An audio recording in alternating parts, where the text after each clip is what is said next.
Pain is going to come. No matter what, pain is inevitable. Physical, mental, emotional, spiritual, pain is going to come. But you got to keep in mind your spirit bridges the gap between your mind and your soul. So, earlier I said you are your own worst enemy, you must be best friends with yourself. The enemy of mindfulness is overstimulation. Our society is overstimulated. Absolutely. Netflix, Absolutely. Instagram, Snapchat, on your laptop, on your iPad, all at the same time. You're looking at negativity. Man, you saying that's all I got? Man, that's all you need! That's it!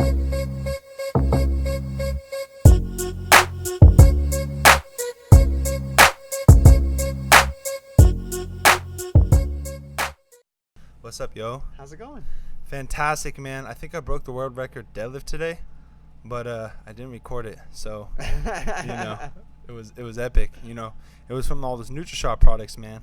What were you gonna say about the NutriShop products? NutriShop, 20% off first purchase. All you need podcast. Come in, give us a shout. 15% off. Any of my clients. I'm the personal trainer. ATP. Shout out real quick. ATP Fitness, San Ramon, California. Oh, you're military, firefighter, police, superhero, real life. Come in, always 15% off, non-sale, all the time. You want to learn how to be a superhero, but you're not any of those? Come in and get our clinically studied patent ingredients and pharmaceutical grade, free samples, and check us out. Boom. Come look at my body. Come get this sample. Look at that. How does he do this? NutriShops, no secret. Come in and see us. Nutritionists, free meal planning. You can't get better than that. Let's go, baby. Boom. Nick Jones, everybody. Hell yeah. What's up? What's up? As you can see, Nick feels extremely strong about the NutriShop products, but shout out to NutriShop for letting us film our podcast here. Big gratitude awesome. to you. Yes, So, awesome store, awesome environment. Yeah, absolutely. So, technically, everybody, this is episode really 1.5. Sad times. We sad had times. some malfunctions with episode 1 to where we shot it, everything was great. I put it into the stupid editing software, and the next thing I know, it was gone. But we got out the shakes. Yeah, got Cleaned it off the cobwebs. Yes, exactly. Dusted off the shelves. We are better for it. Shrugged our shoulders. Yes, absolutely. Practice is perfect. I can already tell I'm 100 times better than I was last week from episode 1. It was only 7 days ago. Yes. 6 days ago. 60% of the time, I'm better every time. So I don't know about you, but check that math. I'm like 61% of the time.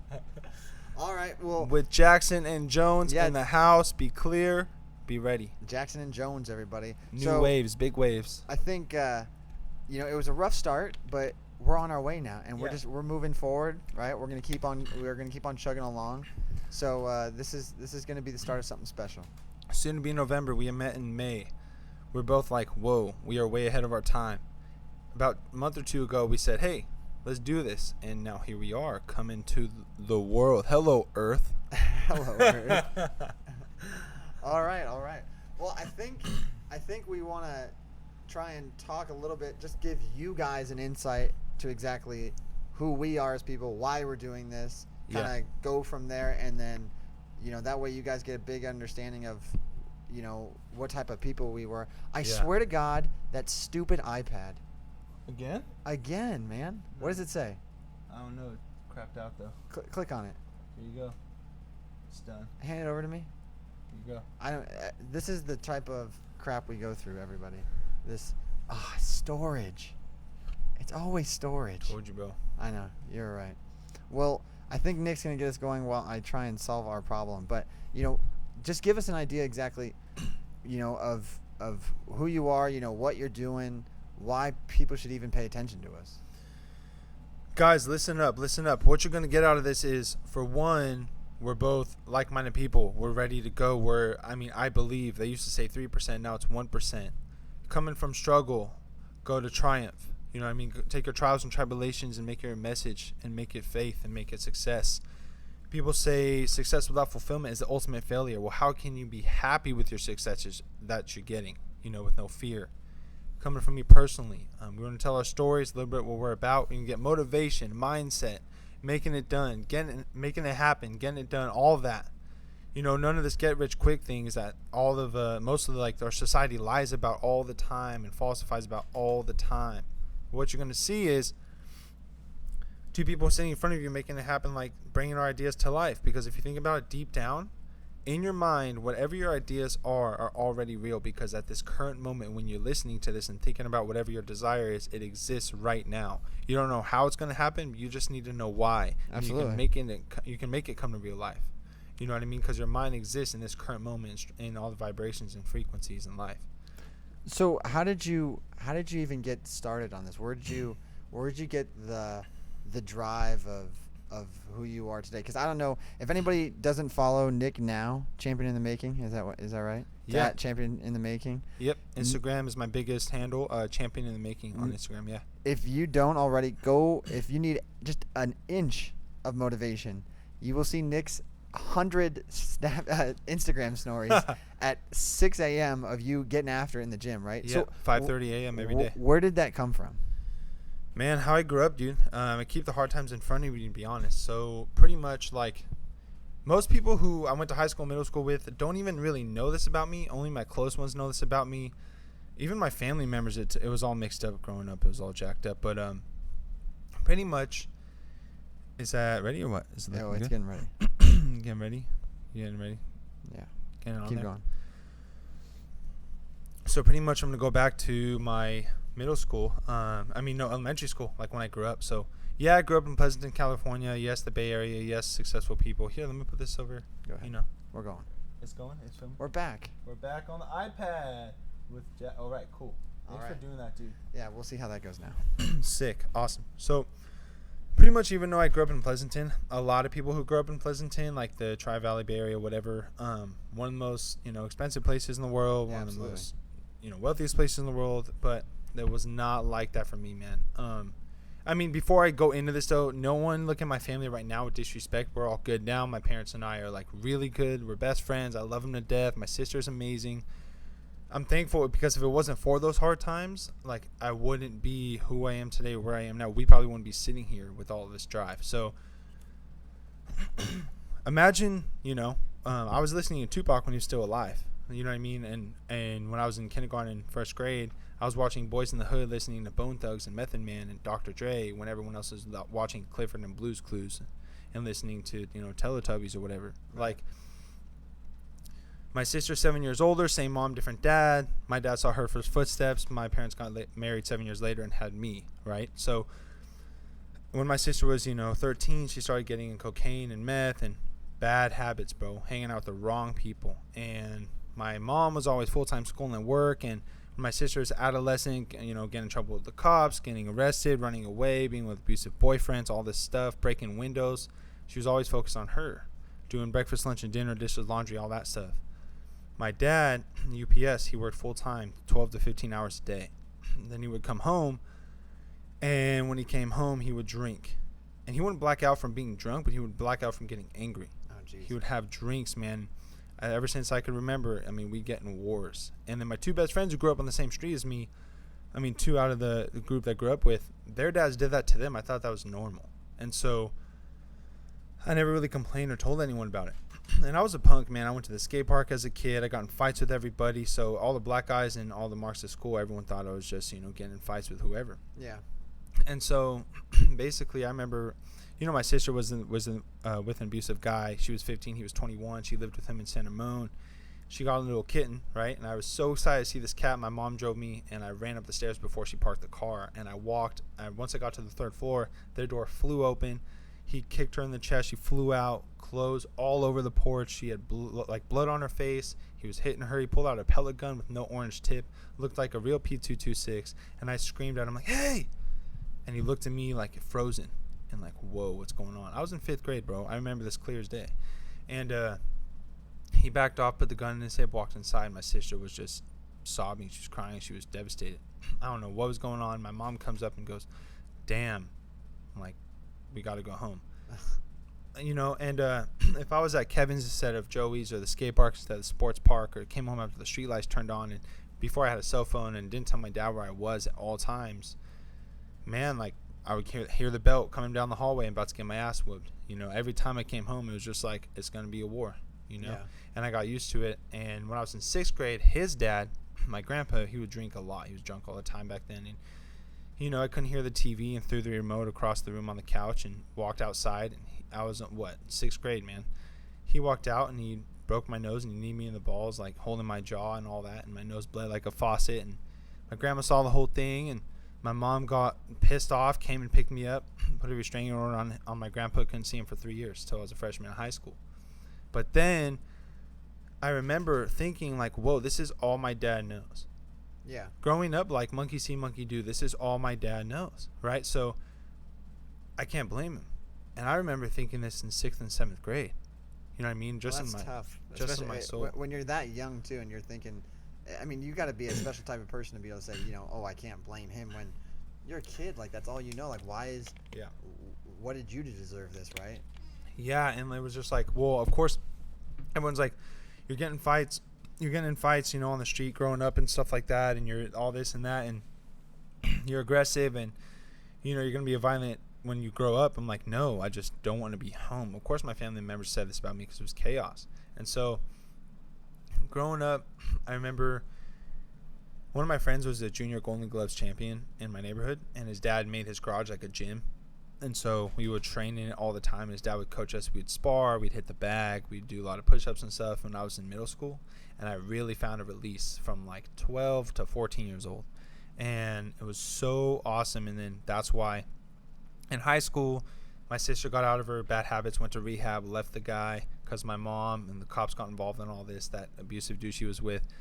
And she dated another dude, and unannounced, she ended up moving back in at like 3 a.m, and right before I was gonna take her room that I always wanted. But then he came in and ruined my entire high school life, man. Like, this guy was a punk, and turns out he's in deep with a bunch of gangs out there, and like they want him all this, and there's just a whole other side that we never knew. And so he basically would call us out all the time and try to fight me all the time, or get me to hit him first and all that when I was in high school, man. And this guy was like a grown man, you know. And it was just, I was like, no, man, it's just, I'm not a violent dude like that, you know. But then I remember finally my dad, after years of just aggression and breaking things and slamming doors and dishes and throwing things at each other, all this stuff, my sister, my mom, my dad, was just chaos.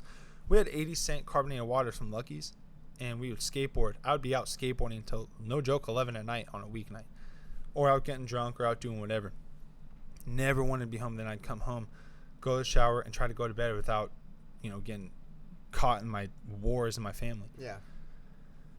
Well, one time it was summer, and my friend came over, and he never really came over, and he took one of the carbonated waters out of the back room fridge, and my mom comes out, we're not feeding the whole damn neighborhood, you pay for that yourself, what are you doing? We're like in middle school. And he freaked out, and he's like, I'm never coming here again. No one really ever came to my house that much because of that, you know? Yeah. And so it was just, they just one by one, they pushed them away. I remember like kids who we'd get in fights with, and I was a kid who grew up in the neighborhood who got ditched all the time, who got my lunch money stolen, who people would take my skateboard and hide it somewhere at school. They'd hide my backpack, and I'd have to miss a class looking for it on campus. You know what I mean? Like, when Tony Hawk's Underground came out, like the best game ever. Best game, GOAT of games of all time. So fun. Oh my God, people don't understand how great that game was. Nah, all the kids now, no. Tony Hawk's Underground was the one. Tony dude. Hawk, if you're listening to this, come out with another one, for the love of God. Remake an Underground, dude. Yes. It was so sick. But I remember right when we got it, and all the guys were like, all the older guys were like, hey man, bring it over and we'll play it. Well, they locked me out front of their house, and I had to watch through the living room window, watch them play it for like a couple hours, and I was just like crying. I was a little kid, you know, I was pissed. Yeah. But so I remember when all these things went on, right? And pretty much then I would come home and like I would just wonder, when's this gonna end, you know? Yeah. And like, when's it gonna be over? And I just put up with everyone's stuff, and I was just that kid, and I was finally, I think when I was 16, 15, first time my dad ever put his hands on me sober, and I fought back, and he got a big old bump on his head, and he realized, this is what I've been doing to you your whole life. I'm like, yeah, Dad, like, I'm tired of it. I just want to be your son. Like, it's all good, you know? And, you know, we're not here just to preach religion, but I do believe in God. Like, he's huge in my life. And prodigal son in the Bible and youth group at the time, and we were going over something about like a guy of royalty or something like that, and the son didn't want that. He ran away, and the dad was standing on the hill every single day and night waiting for his son to come back, and just left that whole life he had of, you know, like fortunate like royalties or whatever he had. And then the son came up as a young man, like 10 years later, and the father said, "You finally came back to me." And he's like, "I'm sorry, I didn't give you a chance to raise me. I'm your son." And he goes, no, I don't care. Like, I just want to, let's just go right now. Like, it's all good. Yeah. I forgive you. And so basically it's like, if God or the universe or whatever high power you believe is to forgive us, and what right do we not have to forgive, you know? And I kept I kept a level head. And so all the kids who picked on me in school, you know, all the friends and family, and all the chaos I went through, I just deep down dealt with it and knew, if I keep dealing with this right now, someday they will all respect me. Someday I will have all their backs. They will have all my backs. Like, now everywhere I go to this day, some of them work at restaurants, I've gotten free food. Some work at coffee joints, I've gotten free coffee. They're bouncers at bars, didn't have to pay cover charges. I've needed rides, they've came and picked me up. All of them have been there, you know? And finally, when I was 18, I got out of a horrible, well, not too horrible, but a crazy relationship at the time. And, you know, I was in a lot of stress in the hospital. I had an oversized heart from all the stress I was in, taking care of a family. Jeez. I dated a girl, and it turned into being like a caregiver of like her parents and stuff, and running errands and just doing all this stuff. And dropped out of school, lost my job, and then I was in the hospital 3 times in 8 days from an oversized heart from stress. And the doctor's like, dude, like, this is not good if he keeps doing whatever he's doing. Like, he's going to have a heart attack or something's going to happen. And then I remember after we broke up and everything, at that time when I was 18, I went to a gym and got a gym membership. I had a donut and a Monster Energy drink. And I asked the biggest guy, what do I do? I went up to this biggest bodybuilder I could find back then. Back in that time, there was not really that many just roaming around. Everyone else was scared of him. And he actually took out his composition book, spent an hour with me, told me what to eat. Oh, wow, that's awesome. All that stuff. And my whole life changed. And then 2 months later, I met Half Gracie in Dublin. And the discipline that took. He invited me to train. 2 days later, I showed up. For those who don't know, who is Half Gracie? So Gracie Jiu-Jitsu from Brazil. Long story short, that entire family is the reason UFC and MMA is what it is today. They came to America in the 90s. Exactly. Jiu-Jitsu came from judo in the 20s. Out of 2 brothers had 16 kids. They made their own style of judo with grappling and kind of like jiu-jitsu without striking, because Japanese jiu-jitsu, I've heard, has some striking in it. But they're like the OG of the fight game. Carlos of and Helio, what it is today. Yeah, Carlos and Helio Gracie. Well, out of those 23 kids, they had to get, like, with their wives total, because they were brothers or whatever, 16 of them became black belts eventually in jiu-jitsu, branched out, turned into thousands of people. And you met this guy. Half is, one of the direct, grandsons of Carlos Gracie. And so I met him in 2012, and it was a Saturday. He invited me to his academy. I showed up early on a Monday. I watched the kids class. I watched this private lesson with these 2 brown belts in the corner, these adults, and I just absorbed all this technique going on, this grappling I've never seen before. And so finally, a really cool dude who's about to be blue belt at the time taught me a basic armbar and then a guillotine choke. I wasn't supposed to know guillotine yet, but he's like, hey man, I'm going to teach you. He was really cool. And I never rolled before. And then this blue belt came in who trained like 2 years jiu-jitsu and wrestled for 10 years. He's looking at me like, like fresh meat. I've never rolled in my life, dude. I'm terrified of this guy. And this he's guy's gonna rip me apart. Yeah. He's like, hey man, I'm gonna go easy on you. I'm gonna go, and I'm like, okay, cool, bro. His ears are all cauliflower. I'm like, what the hell, dude? And the whole class is like, oh, that's ankle lock Joe, man. It's about to break Nick's ankle. And we shook hands, and he just wiped the floor with me, bro. He would rub his elbow in my face. He was playing dirty. He was throwing all these submissions, but I just survived. And I have a wolf on my arm for a reason, for those of you who don't know or seen my tattoo, but I just survived. And basically, the guillotine was open, and I just did what I learned an hour before that, and I threw him in the guillotine, and he turned blue, and it was so deep he finally tapped. Best feeling in the entire world. I didn't see him for 5 days. I trained every day. 5 days later, I tapped him like 12 times. Armbar, ankle lock, swept him, choked him, triangle chokes, all these things. And we all went out to dinner, and they're like, that doesn't happen. And that changed my entire direction. And so I learned a way to channel all of my anger and everything I've witnessed and everything I went through myself growing up.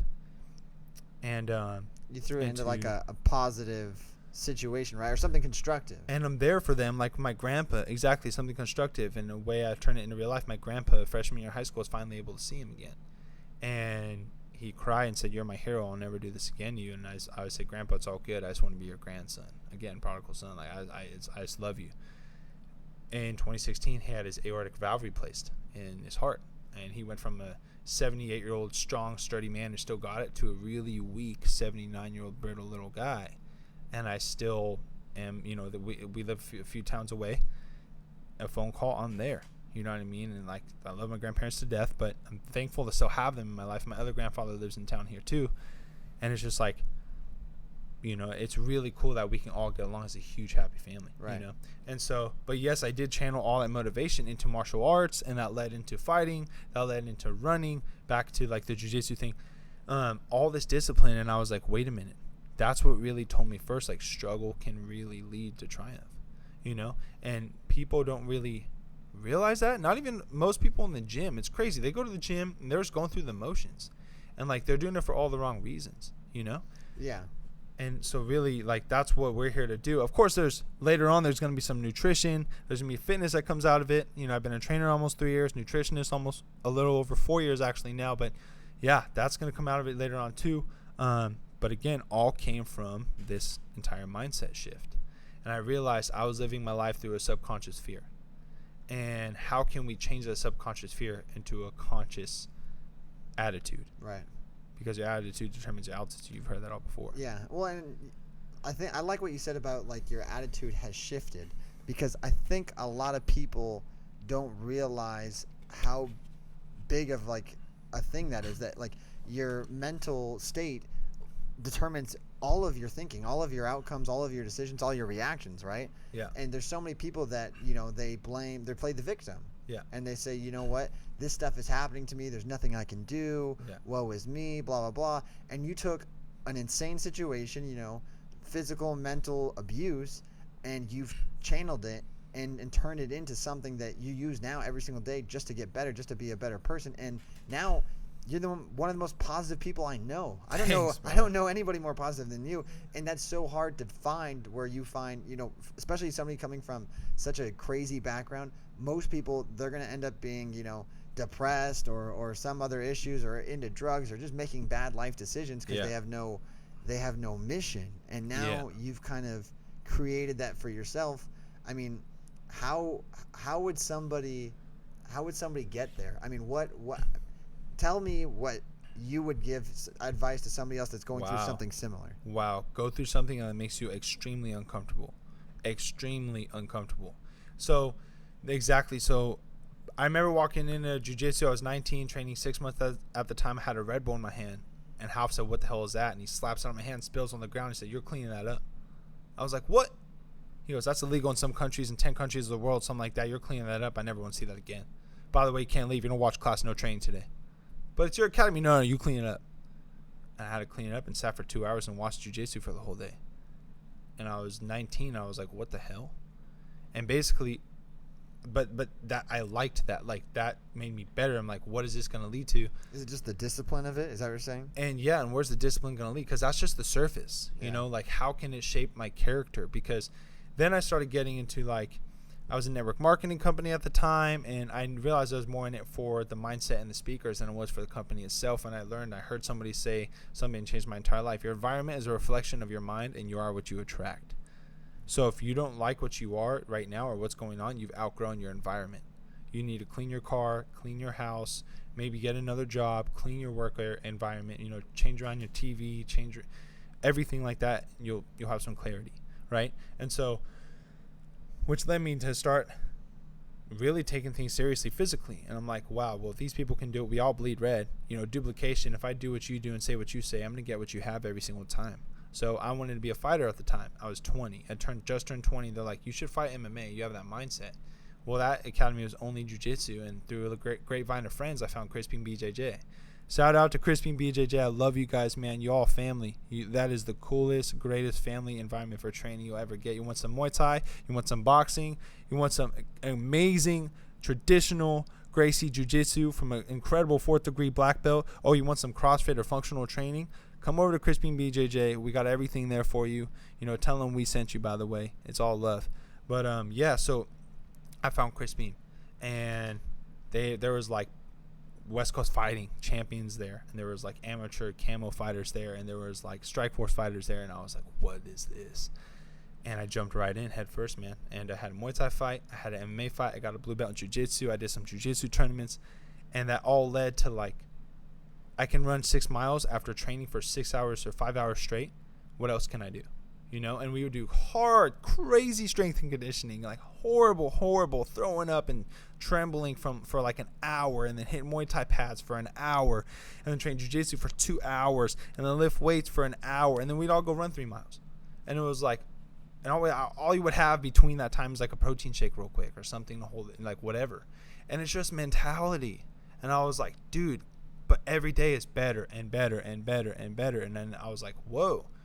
And I remember the Muay Thai smoker, I mean, that guy came to fight, dude. And he rocked me in the first round. Still don't really remember the first round, but I came back in the end. And then my Muay Thai coach and one of the MMA fighters, and he's a fighting coach there now too, at the time were like motivating me into the second round. I went in the second round guns blazing, and I overcame. And then the third round I came out and I was like, screw it, I'm giving it my all.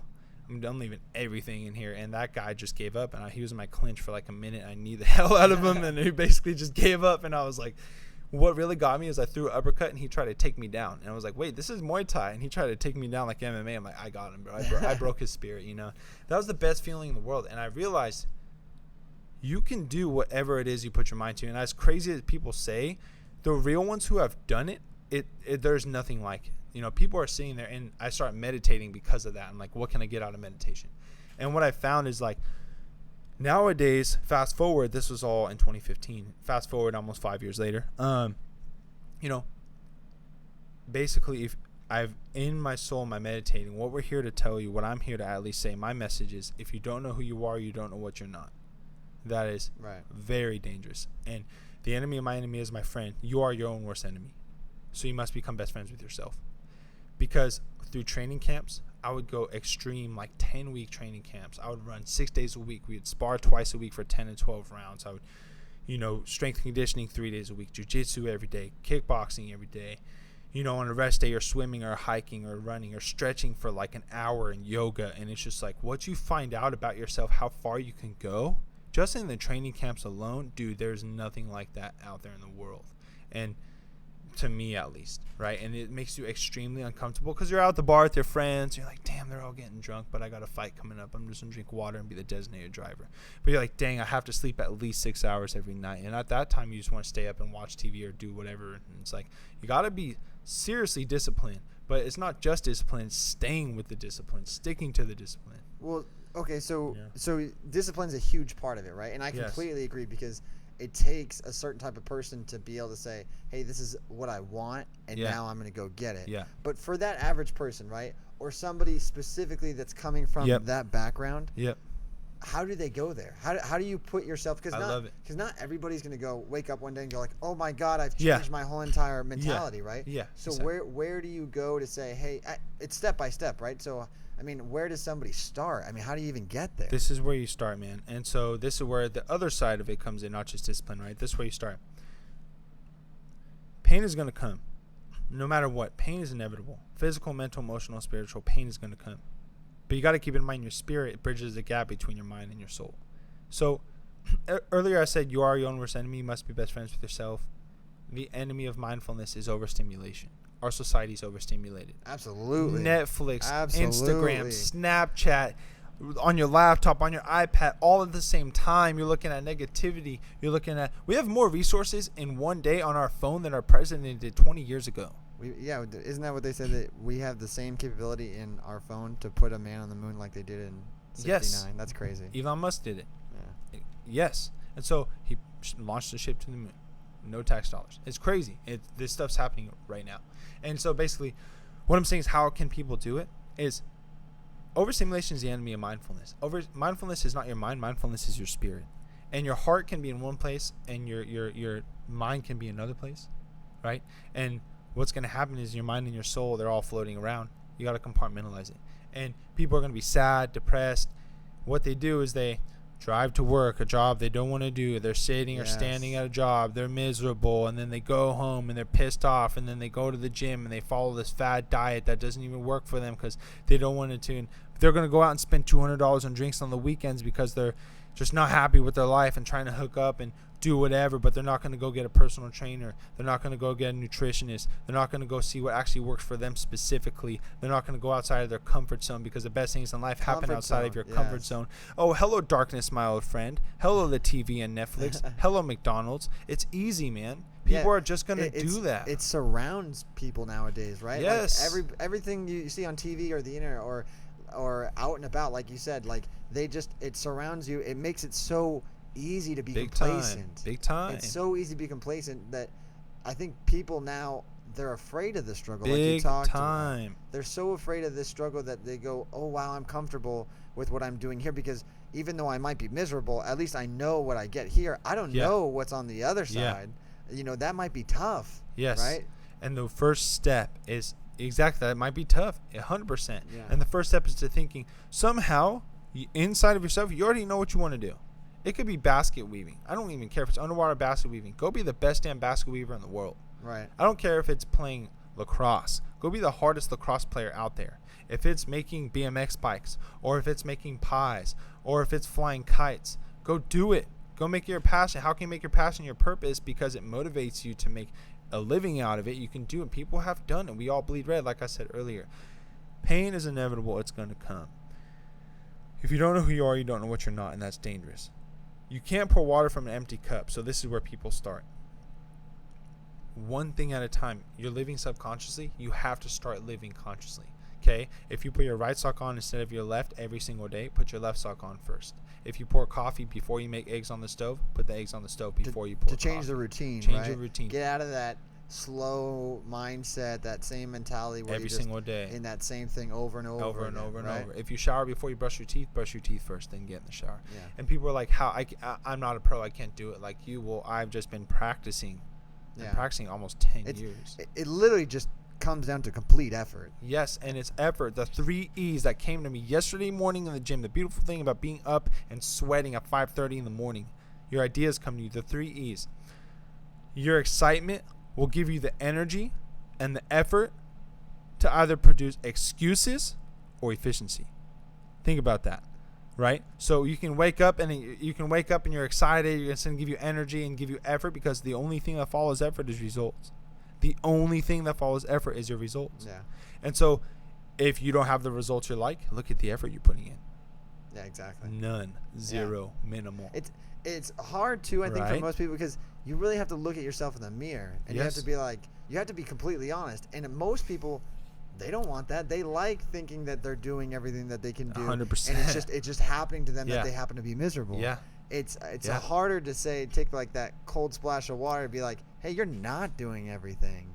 I remember exactly like last time we talked about this is the word patience. And Yes.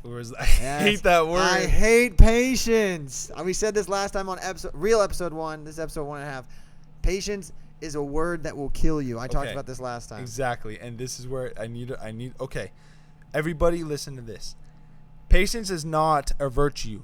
Patience is a pursuit. The virtue is the product that you get from pursuing the patience. Say it one more time for them so they can hear it again. Patience is not a virtue. It will never be a virtue. Patience is a pursuit. The virtue is the product you get from pursuing the patience. Absolutely. The virtue is the product break it down you get. for him. Break it down for him. Okay, I'm just going to wait for the right time. I don't have the boyfriend or girlfriend I want. I don't have the car I want. I don't have this and that.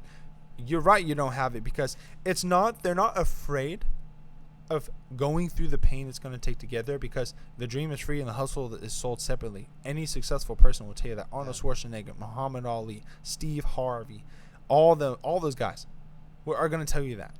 Joe Rogan, Steve Jobs, everybody who's been successful, anybody's icons or whatever, The Rock, they all say the dream is free. Yeah. But look how hard they're working. Kevin Hart, look how hard they're working. It's Hustle sold separately. I don't think they're afraid to go through the pain, because if you don't have what you want in life right now, that's painful, man. You're living with that every day. That's tough, dude. That sucks. That's like a 50-pound backpack you're wearing all the time. But in my opinion, the greatest motivator in life, pain. Pain Pain is easily the greatest motivator in life, because it'll wake you up to say, 1,000%. I gotta fix this, 100%. otherwise I'm screwed, and this pain's gonna keep on going. Yeah, right? exactly. And think about this. I don't think they're afraid to go through the pain because they're already living with pain now. We've all been through. We all have our stories. I was abused as a kid. I was exposed to drugs when I was young. I was 13. I was doing cocaine and shrooms and ecstasy and smoking cigarettes and getting drunk and doing all this stupid crap before jiu-jitsu and all that. But I was getting in trouble with the police. I was arrested when I was 15. You know, I was getting in fights with kids at the BMX park, at the skate park, and launching my skateboard in front of them when they were in the air so they'd bail hard on their bikes and we just go at it. And I was just, you know, we've all been through our struggles and stupid things and all that. We've all lied, cheated, and steal. But it's because we're all afraid to go through the pain it is to get to the other side. And it's the other side because the grass isn't greener on the other side. The grass is greener where you water it. You got to grow where you're planted, and people don't know how to do that. Absolutely. And so when you are afraid to go to the other side, the reason you're afraid is because that's a completely different identity you're not familiar with. You're completely uncomfortable with who is that person going to be. That's going to be me, but what kind of me is that person going to be? Like, I don't know that person. I'm not comfortable with that person, but guess what? The greatest things happen outside of your comfort zone. You can walk through the fire, but you won't get burned. Right. Get to the other side. And when you get to the other side, you might have a couple scrapes. You might get knocked down. You might get your money stolen from you. It's going to be tough. You're going to get kicked in the balls. But the thing about it is, like, when you get to the other side, there's no better clarity than that. Yeah. You have a completely clear conscience. You're living life through your conscious mind. You're constantly making decisions with yourself. Because your pain will also determine your path. Your pain will definitely determine your path. Absolutely. What kind of pain do you want?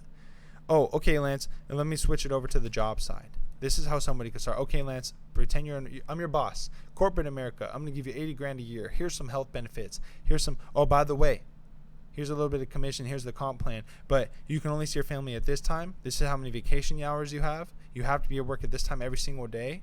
I'm going to go to Hawaii, though, because I'm your boss and I feel like it. Peace out. Have fun being my slave. Yeah, and you're giving them, you're providing them their dream that Exactly. they want. Yeah. And screw yours. Yeah. Yeah. Because I can make 300 grand a year, man. Yeah, cool. But how cool is that really when you're pissed off every single day? What kind of life is that? Yeah, exactly. Snooze button. You don't even want to go to work. And the thing about that is I was there in many jobs in my life. Yeah. And in February, I said, screw it. I became self-employed in one of the most expensive places in the world, California. And it's just like, here I am, you know, running one business, learning how to run another. Here we are starting a third. Yeah, exactly. And it's like, but you can do it. I'm a living, breathing example, right? And I'm not special. We all bleed red. We all got our gifts. I completely believe that. That's a good thing you touched on, is that nobody is special. Like, there might be like the LeBron Jameses in the world that are absolutely freak athletes that no matter what he did, he was going to come out being that absolute monster. Like John Jones in UFC. Exactly. Yeah, exactly. But that would take him only so far, right? Yeah. Then comes in the human side of things, just like you and me and every single other person out there that's going throughout their daily lives, right? Where it comes into fact that now we're all equals. Yeah. Just like with him in the NBA or John Jones in the UFC, the rest of those guys there, those are all equals. Yeah. Now it's just how hard you're willing to work. Yeah. And how much time you want to put into it, yeah. and how much it matters to you. Because like this stuff, you know, we said, hey, we want to do this. We're like, okay, you know, crap, man, this is a ton of money. This is a bad time of the month. You know, we got stuff going on. You know, we both have lives and businesses and trying to make money and survive and do all this other stuff. But at the end of the day, we're like, so what? Exactly. We got to make it happen. Exactly what we said in the beginning of this episode. There is no right time. No. And people say you only live once. Well, it should be reversed to you only die once. Exactly. Because they're not living every day. When they do something significant, go out of country, go on vacation, you know, get a nice car, do something that's crazy. They're like, oh, YOLO, you only live once. No, you should be able to do that whenever you want. Yeah. But the reason you don't have what you desire in life right now is just because you're not who you need to be to have it, or else it would be attracted into your life. If you don't, again, have the dream car, dream girl, dream job, dream body, dream whatever, you're just not who you need to be at, or else it would be in your life. Or at least be attracted to your life. And that's the thing, is that you don't need all this stuff that everybody has. You shouldn't be comparing yourself all the time. Like you said, whatever makes you happy. If, like you said, basket weaving makes me happy. Or, hey, in some cases, I absolutely love my 9-to-5 job. That's great. Fantastic. Go do that 9-to-5 job better than anybody else there. Yeah, be the hardest worker. Exactly. But if that's not you, if that's not your thing, go find whatever that thing is. Yeah. And get after it. There literally is no excuse. If your heart's beating, your blood's pumping, your lungs are breathing, your arms are working, whatever it is, you can get after it and do it. And people just have a hard time starting. You don't have to be great to start, but you got to start to be great, man. You have to do it. And I literally hold everything I went through in the front of my heart and my mind every single day. 90% I go to of the time I go to the gym more than I do anything. I lift weights 6 days a week. And when I'm lifting, I'm sweating. I don't care if it's 6 p.m., 5 a.m. I don't care if I'm at a 24-hour fitness or a Fitness 19 or in LA or Miami or Pleasanton. I don't care where I am. But I look around the room and I'm going to say, I'm sweating more than everybody in here right now. I'm panting and breathing harder than everybody in here right now.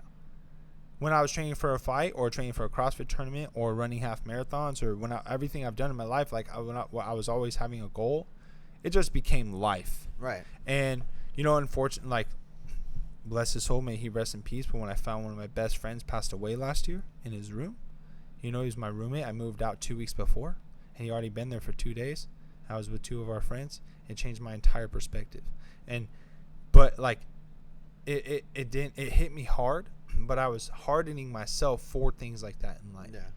You know, and I still think about him to this day, and like, I definitely believe he's watching over us and stuff, and he was one of the best souls in the entire existence of humanity. But like, you have to train for your life, and we're also weak-minded because everybody listens to people who don't have what they want.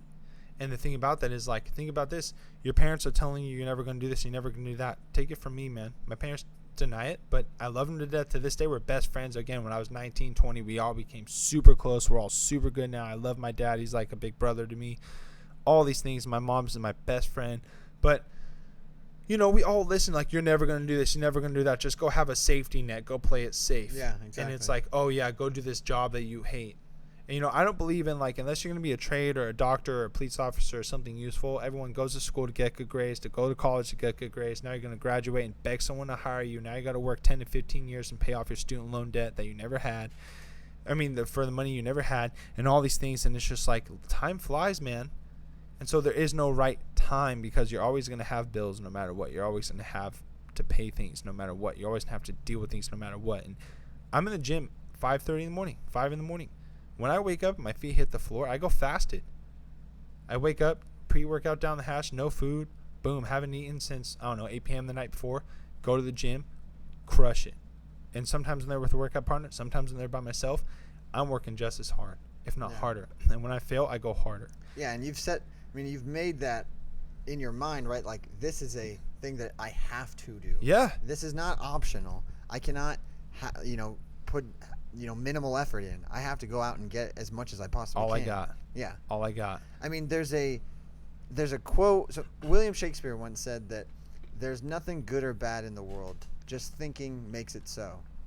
Exactly. So, I mean, it's your, what that means is basically it's your mentality. It's whatever you choose to let it be, whatever your thoughts are. So if you're thinking, man, this is too hard, I can't do this, then yeah, it's going to be too hard. You can't do that.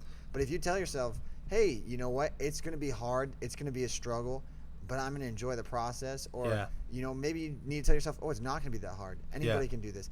It's just that reaffirmation every single day where it slowly turns into whatever, now it becomes a habit over and over again.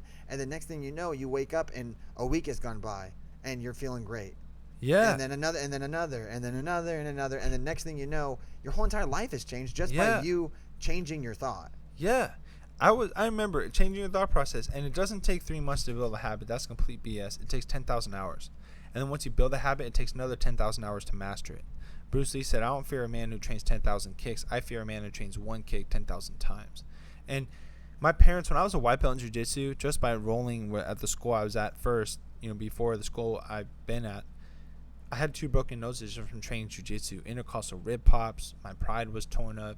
I was just angry. My dad, I would come home and say, is it worth it? Is it worth it? Just go to school or go to this job. Like, is it worth it? Then I finally got a blue belt. And then I had a fight lined up. And I came home. And I would put the blue belt on the table every day for like months. Right in front of him. A little coffee table by the TV he'd watch every night. He got the point. My parents stopped asking questions before I moved out. They were front row to all my fights, my jiu-jitsu tournaments, everything. They've always been there, awesome. front row, dude. You know who you remind me of? Huh.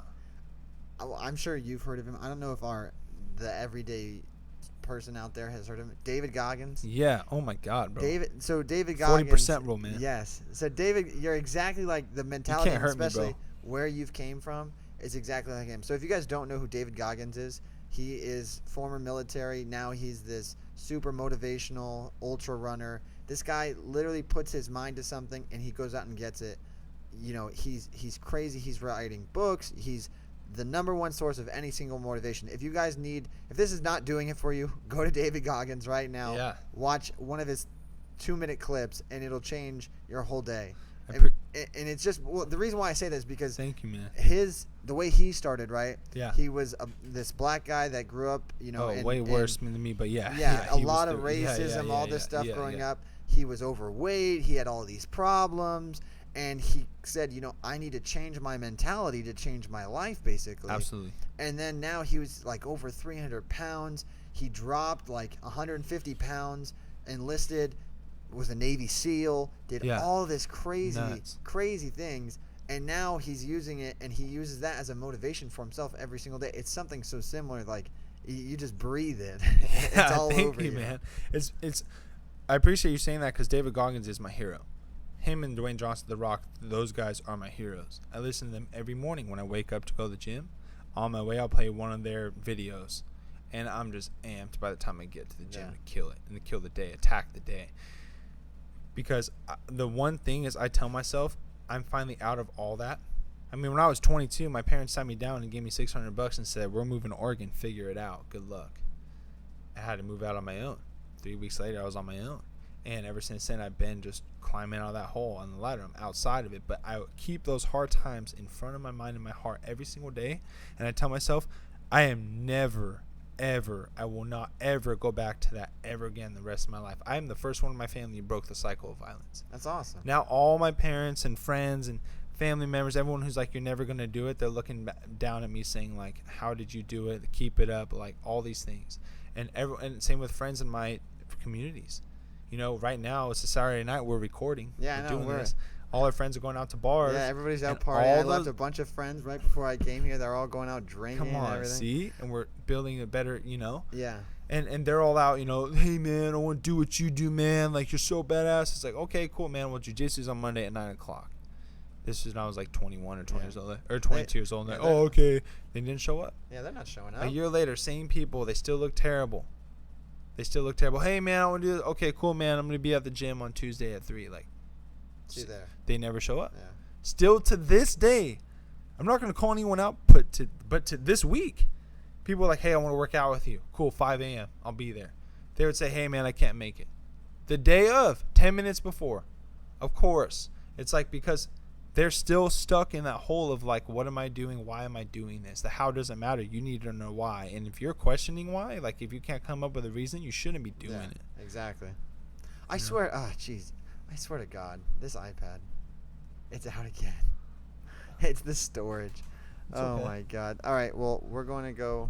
Can we see me in this one? Oh, now we can see me in this one. So I'm going to angle it. Handsome boys. So. Handsome boys. You know, I think it's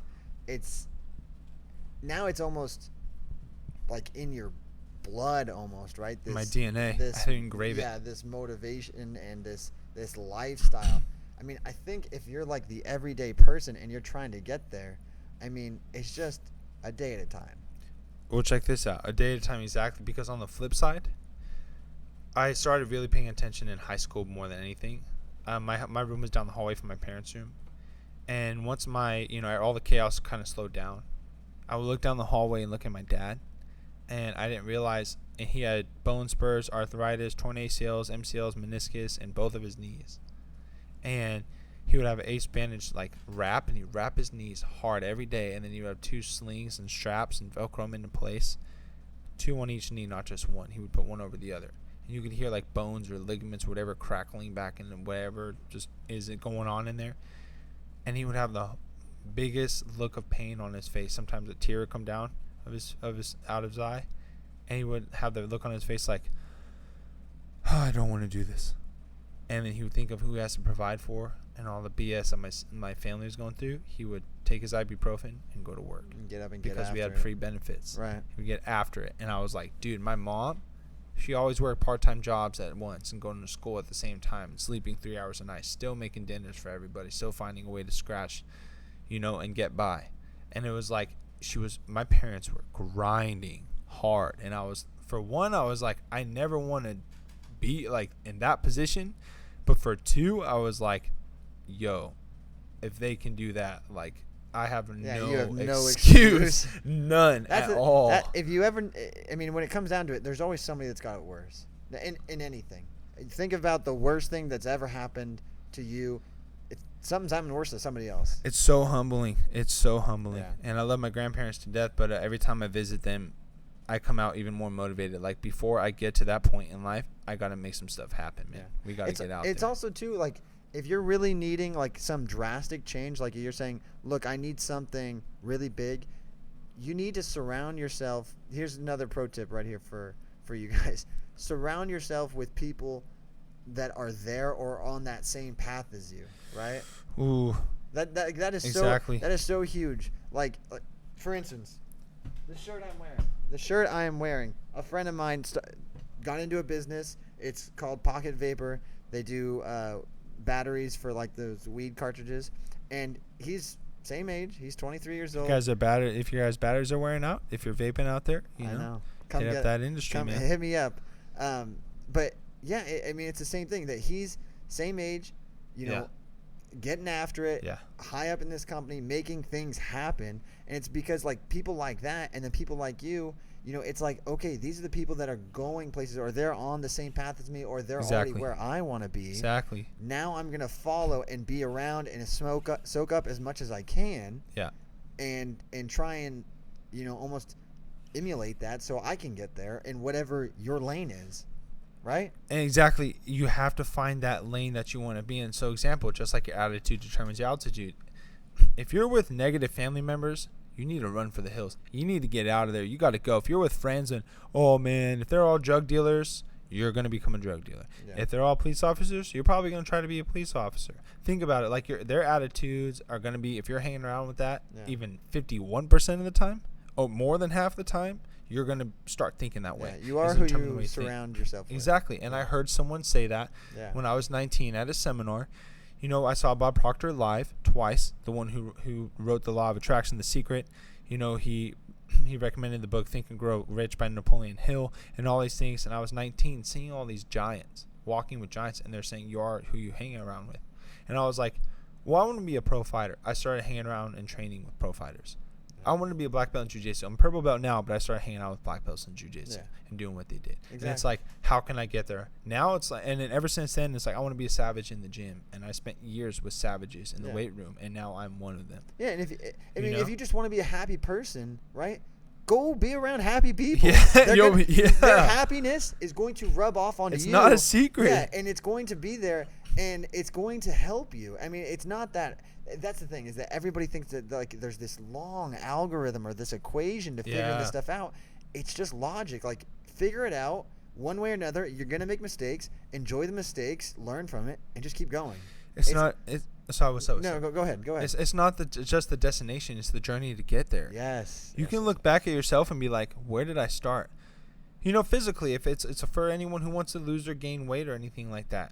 I was a kid who broke over 13 bones in my life, being just daredevil and stupid kid and going for the craziest tricks and all this stuff. But I graduated high school at around 170 or 180 pounds, and I was 6'2". I mean, I grew 2 inches since I'm 6'4", but I'm sitting right now at 241 pounds. And the thing about it is, like, everyone's like, oh, how do you do this? And, well, I mean, that was almost 10 years ago, but, like... And then everybody's like, steroids! I know, yeah, that's the thing about it. Everybody's like, screaming, steroids! I was in the gym the other day, and I heard these high school kids like, oh, that guy's on gear. I was like, actually, if I was, I would look like him. And there was a guy who obviously is, and they're like, whoa! Yeah, and there's just a big difference. There's something wrong with that guy. Yeah. It's just like, no, but it's literally like I just put in the damn work and just didn't make excuses. Again, like, I became a nutritionist in 2015, and it was just like, how can I do this? How can I help other people do this? And that's just a whole other segment we'll do another time. Yeah. But the thing about it is, like, you have to find your path and do what works best for you. And the intensity, I'm just intense, man. I'm all in or all out, 100%. It's baby steps. Even if it's like, I'm going to drink 2 less drinks a day, and I'm going to walk around the block 3 times. Yeah. Then make it walk around the block 4 times, and then Yeah. start jogging. Exactly. I can't do 5 push-ups, do 1, and then do a few more on the wall or on your knees or something. Then do 2 the next day, then do 3 the next day. And the thing about it is, like, you can't just do it yourself. Tell everybody you're going to do it. Everyone you know, everyone, the same person you see at Starbucks every day, your boss, your dog, Yep. your mom. Go tell everybody, whoever. Because now that you're you're accountable. Yeah. Now you have to be accountable. Yeah. Hey, Lance, I thought you were going to keep doing those push-ups, man. Yeah, then What's they up? check. Yeah, then they check in. You go, hey, I thought you were going to the gym. You still going to the gym? Yeah. And then you're like, no, I'm fat. Like, can't you Yeah, tell? no, I fell off, man. Yeah. You know, it's like that's 90. Yeah.